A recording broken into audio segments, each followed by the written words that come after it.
The President of the United States of America, having heard that video games and movies sometimes contain violence, proposed an age-based rating system to keep kids from seeing violent entertainment Thursday.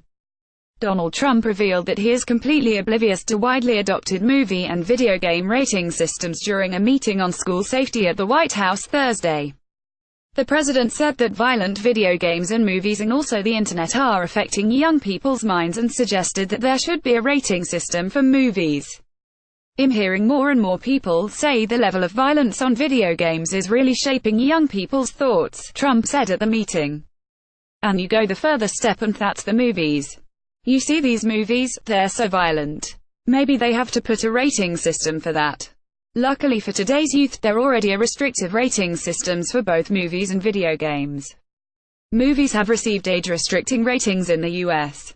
since the 1930s, with the current ratings system from the Motion Picture Association of America being implemented in the 60s and followed by the two major theater and movie distributing groups in the U.S. Although the system has changed a bit over the decades, there have long been age restrictions put on movies that depict violence, and it's recognizable to almost everyone who's in the country. We all know the difference between a R-rated movie and an R-rated movie. A similar ratings system has also been implemented and widely adopted for video games, devised by the Entertainment Software Rating Board, with rated and M-rated games restricted to people 13 or older and 17 or older respectively.